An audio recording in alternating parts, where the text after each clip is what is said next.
Bonjour. Aujourd'hui, on va s'intéresser à une question qui est sur toutes les lèvres. Comment les professionnels utilisent l'intelligence artificielle générative? Pas pour remplacer l'humain, non, mais plutôt comme un copilote, un nouveau partenaire de création surpuissant. Alors oui, on voit passer des gros titres, des titres qui peuvent faire un peu peur, soyons honnêtes.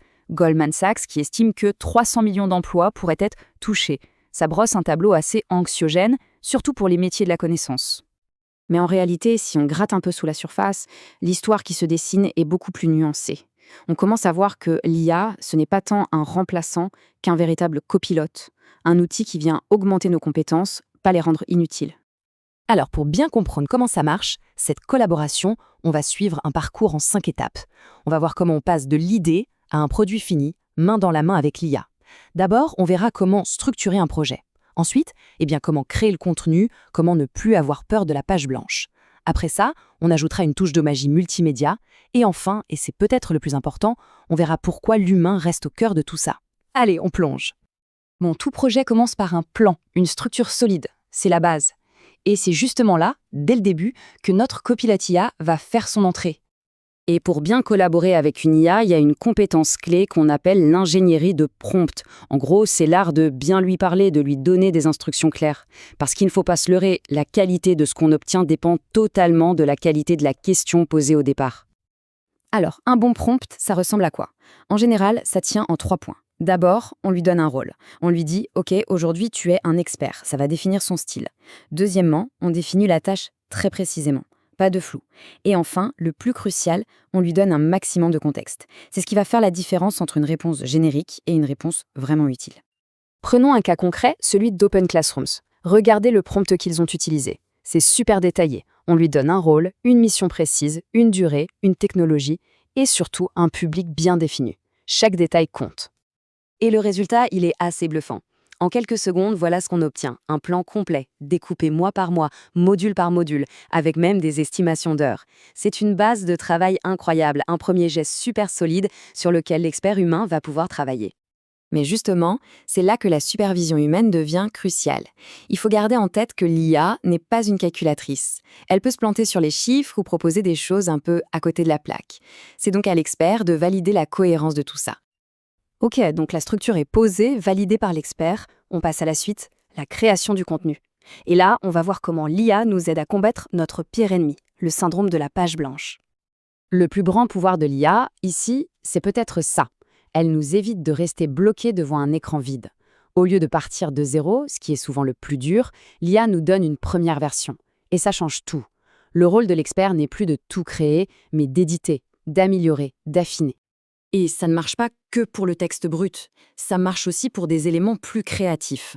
Par exemple, comment créer un personnage crédible et détaillé pour une étude de cas et le faire vite? Eh bien, avec une simple demande, l'IA peut nous proposer un profil complet.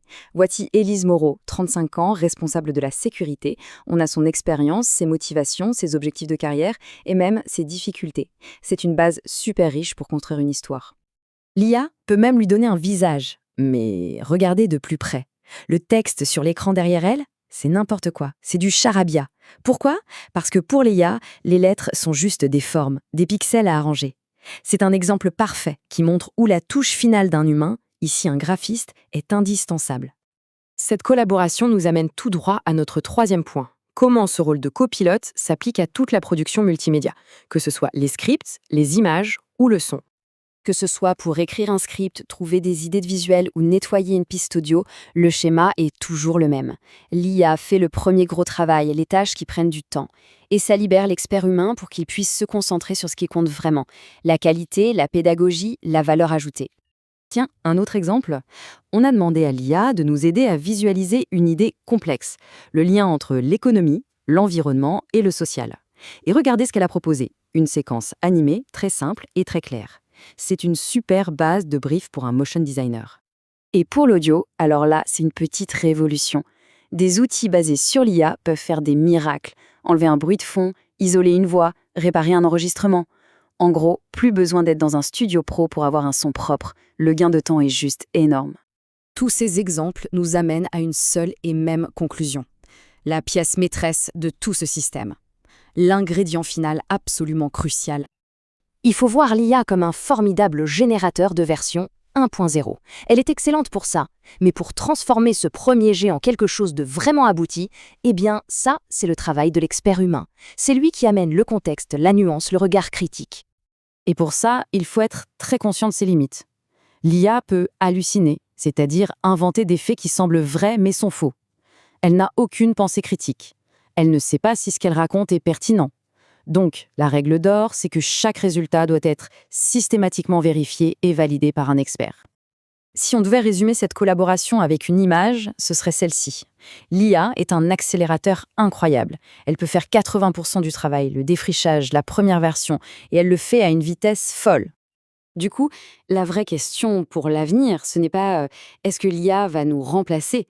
La vraie question, c'est où est-ce que l'expertise humaine va se nicher pour apporter les 20% qui font toute la différence?